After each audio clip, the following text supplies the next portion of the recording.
அன்பானவர்களே, இந்த காலை தியானத்துக்காக நான் உங்களை அன்பாக மீண்டும் வாழ்த்தி வரவேற்கின்றேன்.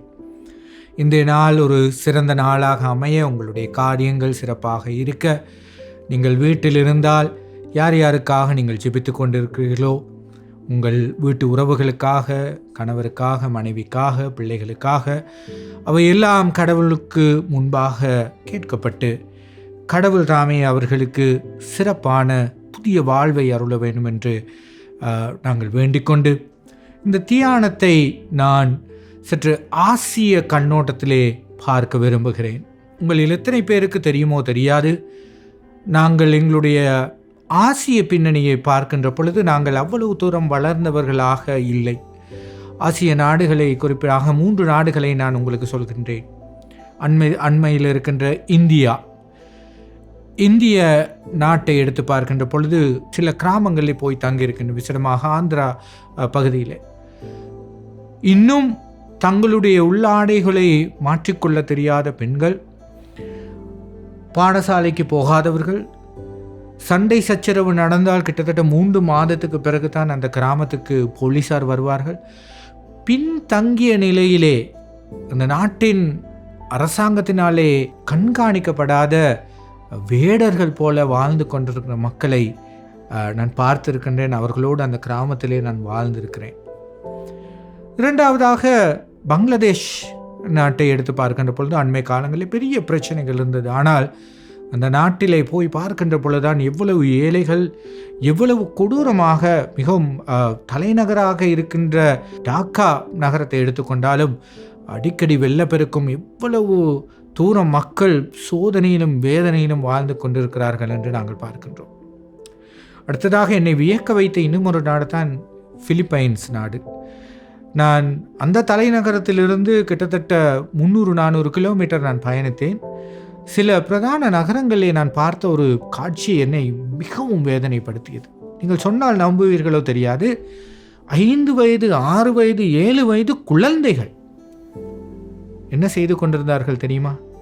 கையிலே சிகரெட்டை வைத்து புகைத்து கொண்டு, ஒரு கையிலே சிகரெட், இன்னும் ஒரு கையிலே ஒரு விளையாட்டு பொருள். அவருடைய பெற்றோர்களும் பக்கத்தில் தானே இருக்கிறார்கள். ஒரு நம்ப முடியாத காட்சி அன்பானவர்களே. ஆகவே எங்களுடைய ஆண்டவராகிய இயேசு கிறிஸ்து எங்களுடைய நாட்டுக்கு மாத்திரமல்ல, இந்த முழு ஆசியாவுக்கும் தேவை. ஏனென்றால் சில வளர்ச்சி அடைந்த நாடுகளிலே வித்தியாசமான பிரச்சனைகள் இருந்தாலும், ஆசியாவை பொறுத்தவரையிலே எங்களுக்கு இருக்கிற வறுமை, எங்களுக்கு இருக்கிற குடும்ப பின்னணி, அவற்றை பார்க்கின்ற பொழுது தாங்க முடியாது. வசதி படைத்தவர்கள் இந்த நாடுகளுக்கு சுற்றுலா பயணம் தான் போவார்கள். அழகான இடங்களை, கடற்கரைகளை, மலைகளை பார்ப்பார்கள். ஆனால் கடவுளுடைய ஊழியங்களை செய்கின்ற நாங்களோ மோசமான இடங்களைத்தான் போய் பார்ப்போம். சேரிகளை, வீதிகளை, பாவப்பட்ட நிலையிலே இருக்கின்றவர்களை தான் நாங்கள் போய் பார்ப்போம். ஆனாலும் இது பிரதான நகரங்களிலே, கிராமங்களிலே நடைபெறுகிறது. நாங்கள் காண்கிறோம், அவ்வாறு வாழ்கிறார்கள் என்று சொல்லுகின்ற பொழுது மிகவும் ஒரு கோரமான நிலையினை நாங்கள் இந்த உலகத்திலே, விசேடமாக ஆசியாவிலே பார்க்கிறோம். என்னுடைய செய்தியின் மைய கருத்து, முழு ஆசியாவுக்கும் எங்களுடைய ஆண்டவராகிய இயேசு கிறிஸ்து தேவை என்கின்ற வலியுறுத்தல் நாங்கள் அப்போஸ்தலனாகிய பவுலினுடைய பயணங்களிலே நாங்கள் பார்க்கிறோம். அவ்வாறான ஒரு பயணத்தில் நடைபெற்ற ஒரு விடயத்தை நான் உங்களுக்கு ஞாபகப்படுத்தி இன்றைய தியானத்தை உங்கள் முன்னில் வைக்க விரும்புகின்றேன். அப்போஸ்தலர் 16வது அதிகாரம் 17ஆம் வசனம் முதல் பவுலும் சிலாவும் அவர்களுடைய பயணத்திலே நடைபெற்ற ஒரு காரியத்தை நாங்கள் பார்க்கின்றோம்.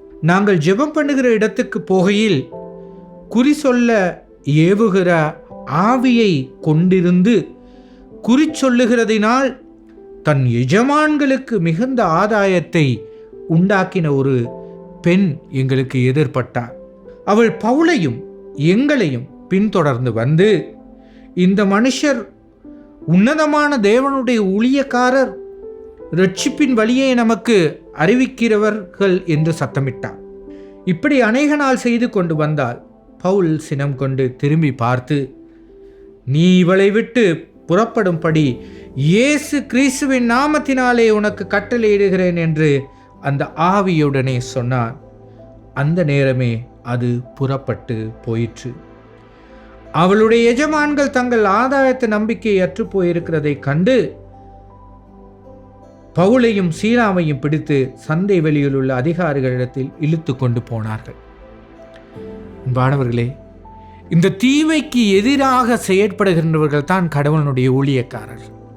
அது கடவுளுடைய ஊழியம் செய்கின்ற ஒரு அருட்பணியாளராக இருக்கலாம், ஒரு விசுவாசியாக இருக்கலாம். நாங்கள் இயேசுவினுடைய அன்பை, இயேசுவினுடைய விடுதலையை, ரட்சிப்பை அறிந்தவர்களாக இருந்தால் எங்களால் சும்மா இருக்க முடியாது. இந்த ஆசிய தேசத்திலே, எங்களுடைய நாட்டிலே விசேடமாக இவ்வாறான நிலைகளை கண்டால் எங்களால் சும்மா இருக்க முடியாது. நாங்கள் அதற்காக செயற்படுகின்றவர்களாகத்தான் இருப்போம். அன்பானவர்களே, அதுதான் உண்மையான ஒரு வாஞ்சையும் கடவுளுக்காக செயற்படுகின்ற செயற்பாடுமாக இருக்கிறது. இந்த கதையோடு நான் நிறைவு செய்ய விரும்புகிறேன். இந்த பணி எங்களுக்கு கொடுக்கப்பட்டிருக்கிறது என்பதை இந்த கதையின் மூலமாக நான் வலியுறுத்த விரும்புகிறேன். நான் அண்மையிலே ஒரு ஊழியக்காரனோடு கண்டியிலிருந்து பயணம் செய்து கொண்டு வந்தேன். அவருடைய ஊழியம் நீர்கொழும்பு பகுதியிலே இருக்கிறது என்று சொன்னார்.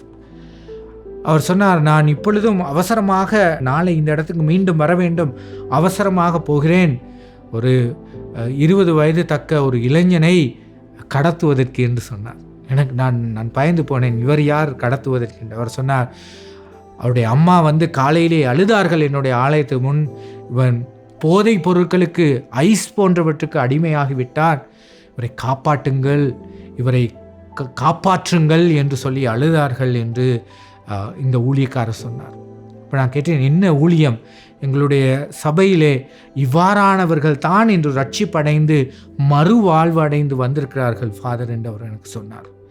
அம்மாமார்கள் நன்றியோடு கண்ணீரோடு சொல்வார்கள், என்னுடைய பிள்ளையை நீங்கள் காப்பாற்றி விட்டீர்கள் என்று. இவர் சொன்னார், அந்த பகுதியில் உள்ள போலீஸின் அனுமதியோடு, சில ஊழியர்களுடைய அனுமதியோடு சென்று இவ்வாறு அடிமைத்தனத்திலிருந்து விடுபட முடியாமல் இருக்கின்ற அந்த பவுலையும் சீலாவையும் தொடர்ந்து வந்த அந்த பெண்ணை போல அடிமைத்தனத்திலிருந்து விடுபட முடியாமல் இருக்கின்றவர்கள் இவர்கள் பலாத்காரமாக ஒரு இடத்துக்கு கொண்டு போய் அவர்களுக்காக ஜெபம் செய்து, அவர்களுக்கு வைத்திய ஆலோசனை கொடுத்து, உளவள ஆலோசனை கொடுத்து, கவுன்சிலிங் கொடுத்து, கிட்டத்தட்ட 1 வருட காலத்துக்கு பின்னர் ஒரு புது சிருஷ்டியாக இவர்களை அனுப்புவார்களாம். அவர் சொன்னார், உடனடியாக சமுதாயத்துக்கு போக முடியாது ஃபாதர், இவர்கள் மீண்டும் அடிமைப்பட்டு விடுவார்கள், ஆனாலும் நாங்கள் கண்காணித்து கொண்டே இருப்போம். இப்போ நான் கேட்டேன், உங்களுடைய ஆலயத்திலே எவ்வளவு பேர் இருக்கிறார்கள்? சுமாராக ஒரு 600-700 பேர் இருக்கிறார்கள். விசேட நாட்களிலே 1000 தாண்டும் என்று சொன்னார். நாங்கள் எங்களுடைய திருச்சபைகளை யோசித்து பார்க்கின்ற பொழுது சில நேரங்களில் நாங்கள் மிகவும் நல்ல பின்னணியிலே இருப்போம், ஆனால் உண்மையான கடவுள் எதிர்பார்க்கின்ற செயற்பாட்டை நாங்கள் செய்ய அழைக்கப்படுகின்றோம்.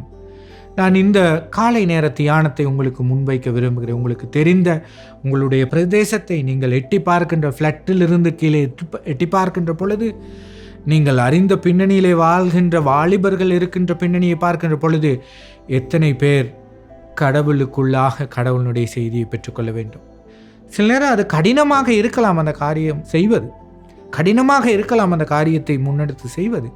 ஆனாலும் கடவுளுடைய வழிநடத்தலோடு பவுலும் சீலாவும் சந்தை வெளியிலே இழுத்து கொண்டு போய் அவர்களை ஒப்படைத்தாலும் அவர்களுடைய பணியினை அவர்கள் செய்யாமல் இருக்கவில்லை. இதன் நிமித்தமாக செய்தார்கள், இயேசுவின் நாமத்தினாலே அவர்கள் அதனை செய்தார்கள். அன்பானவர்களை, எங்களை ஒப்புக் கொடுப்போம்.